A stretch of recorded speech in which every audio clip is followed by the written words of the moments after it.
함께 나눌 말씀은 다니엘 4장의 말씀입니다.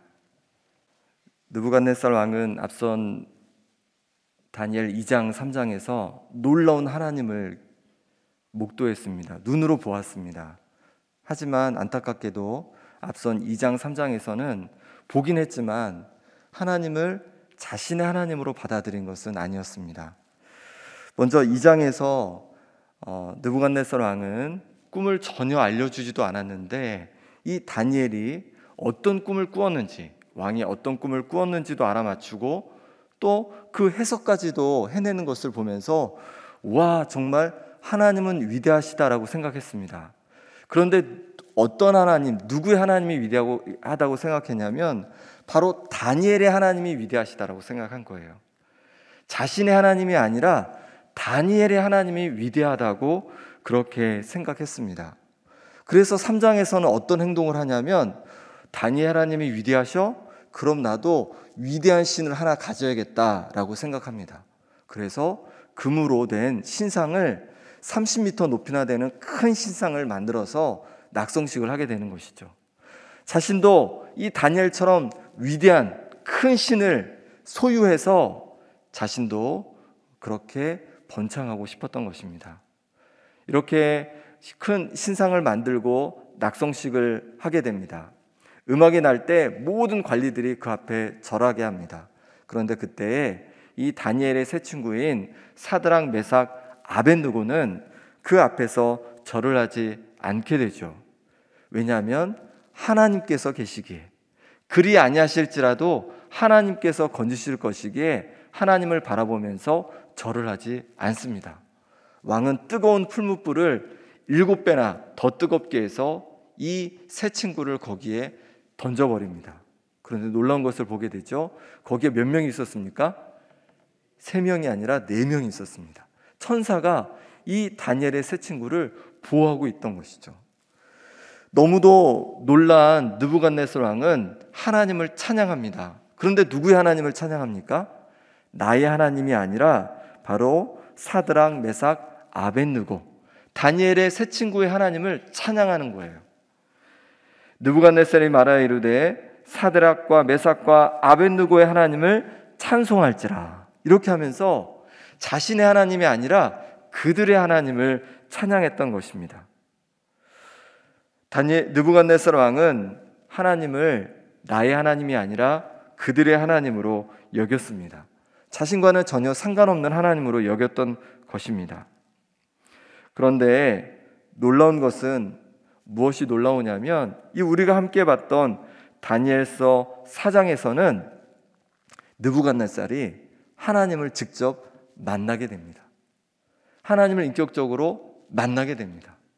그로 인해서 나의 하나님으로 고백하는 역사가 일어나게 된 것입니다. 성도님들은 그런 경험 혹시 해보지 않았습니까?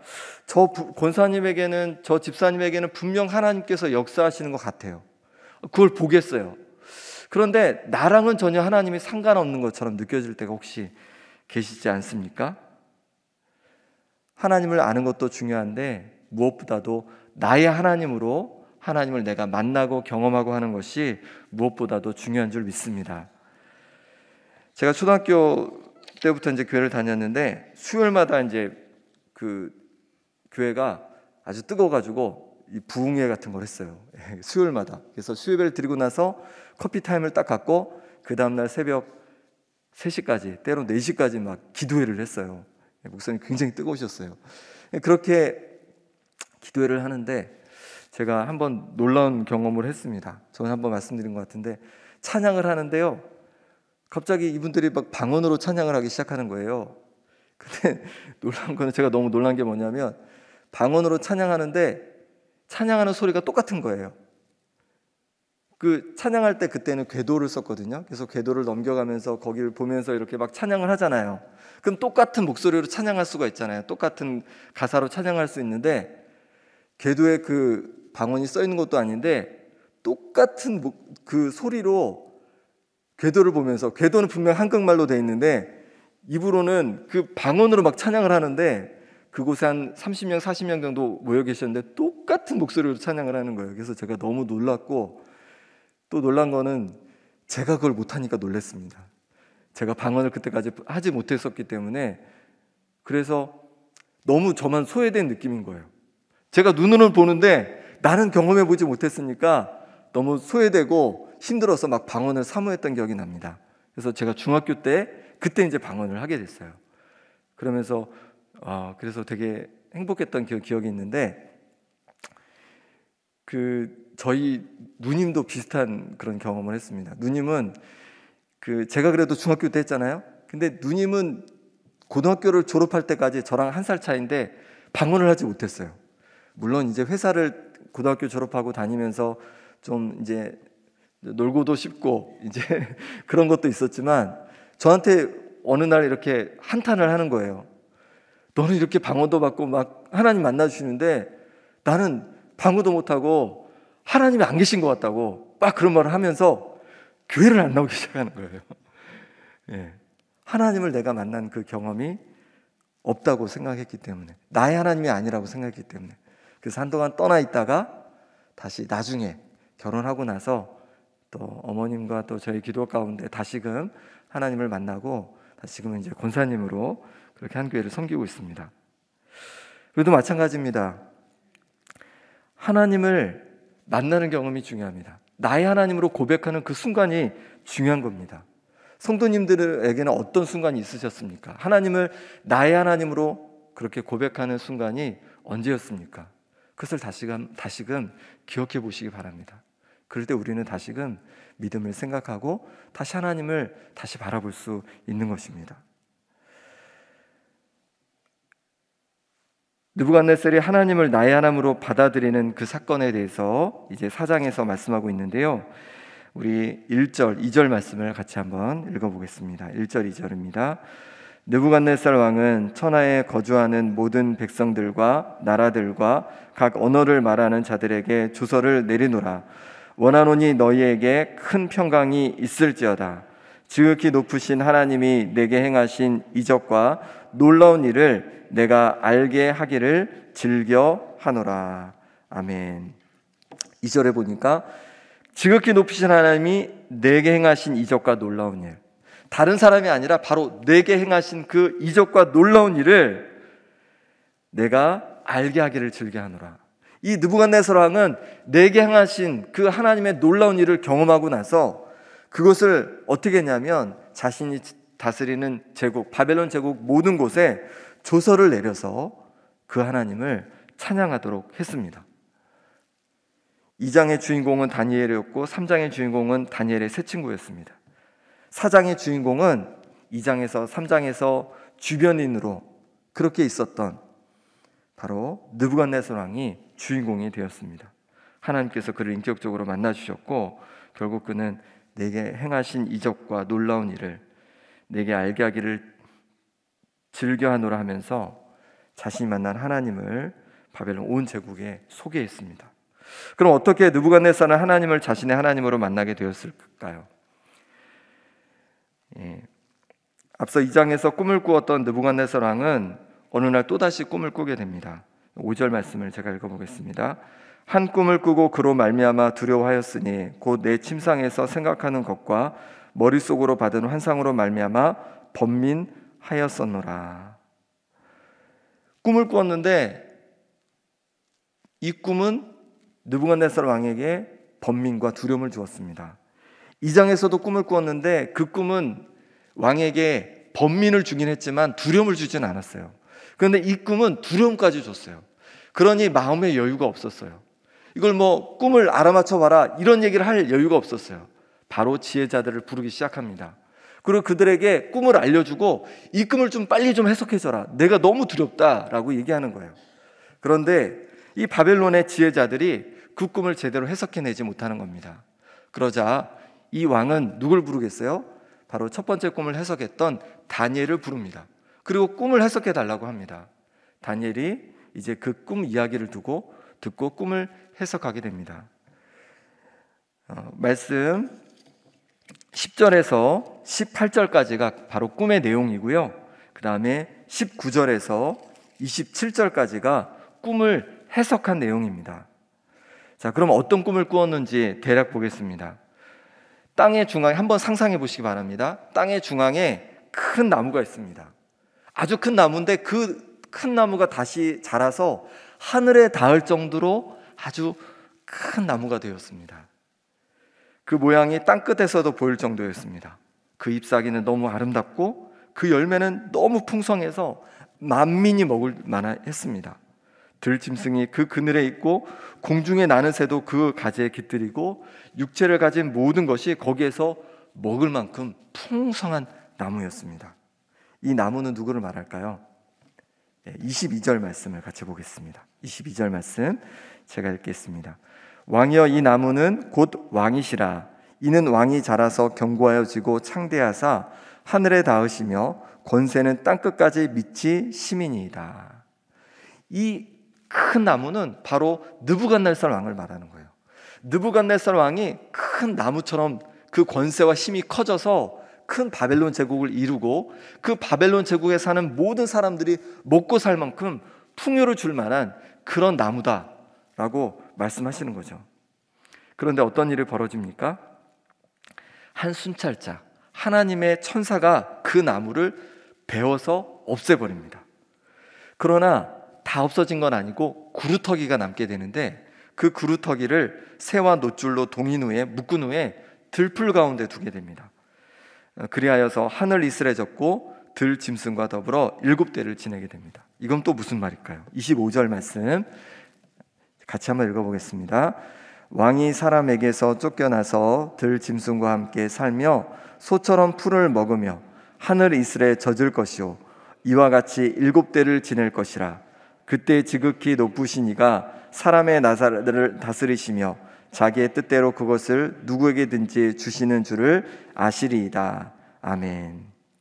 이건 뭐냐면 그 큰 나무와 같은 왕이 쫓겨서 사람에게 쫓겨서 들짐승과 함께 이슬을 맞으면서 그렇게 도망자의 신세가 될 거다. 그렇게 7대를 보낼 거다.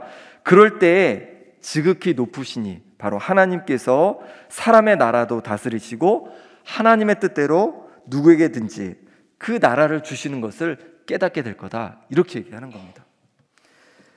이렇게 꿈을 해석해 주자 이 느부갓네살 왕은 굉장히 충격을 받았겠죠. 그런데 그것도 잠시입니다. 다시 그것을 잊게 됩니다. 28절부터는 그 꿈이 정말로 이제 이루어지는 것, 현실이 되는 것을 보여주고 있는데요.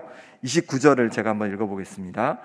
12달이 지난 후에 내가 바벨론 왕궁 지붕에 거닐세. 나 왕이 말하여 이르되 이 큰 바벨론은 내가 능력과 권세로 건설하여 나의 도성으로 삼고 이것으로 내 위엄의 영광을 나타낸 것이 아니냐 하였더니 12달이 지났습니다. 1년이 지났습니다. 이 왕이 이제 그 지붕에서 왕궁 지붕에서 거닐면서 뭘 받겠습니까? 바벨론 제국의 그 도성의 정말로 번성한 모습을 눈으로 쭉 보는 거예요. 그러면서 어떤 생각이 든 거예요? 아, 이거 내가 지었지, 이거 내가 만들었지, 와, 나 대단하다, 이런 생각이 든 겁니다. 그래서 뭐라고 합니까? 큰 바벨론은 내가 능력과 권세로, 내 능력과 내 권세로 건설하였다.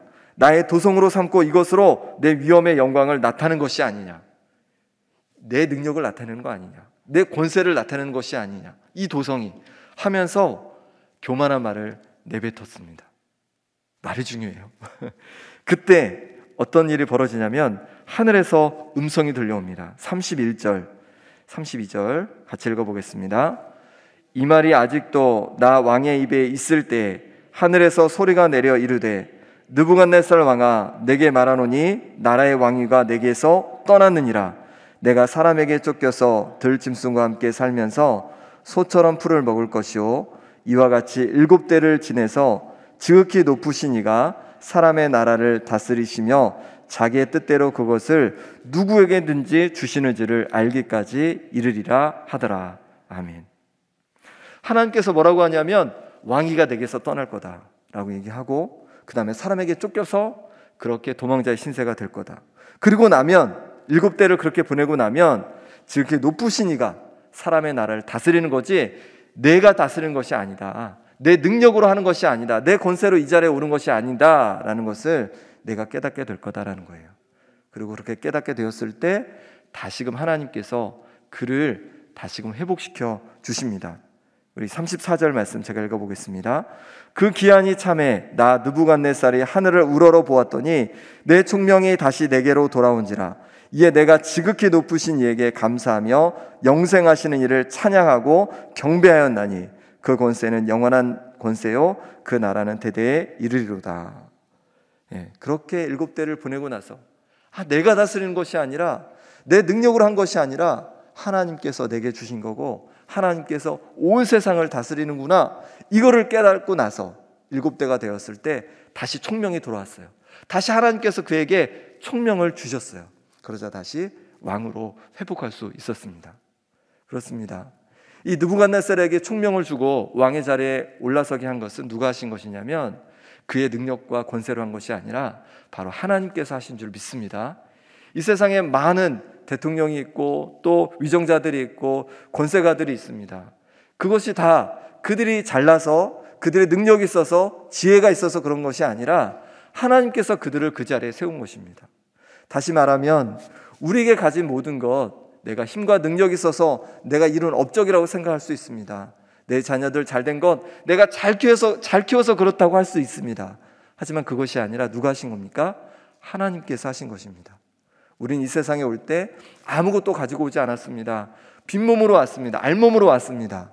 그런데 하나님께서 우리에게 다 주신 것입니다. 다 선물로 주신 것입니다. 그러니 우리는 교만하지 말아야겠습니다. 내가 이룬 것처럼, 내 능력으로 된 것처럼 교만하지 말아야겠습니다. 하나님께서 우리에게 선물로 주셨고 때로 그 선물을 가져가시기도 합니다. 욥이 그랬습니다. 욥에게 하나님께서 정말 많은 것을 주셨습니다. 동방에서 제일 큰 부자였고 자녀들도 많이 주셨습니다. 그런데 어느 날 갑자기 아무 이유도 모른 채 그 모든 재산과 또 자녀들까지 모두 잃게 되었습니다. 그때 뭐라고 이 욥이 고백합니까?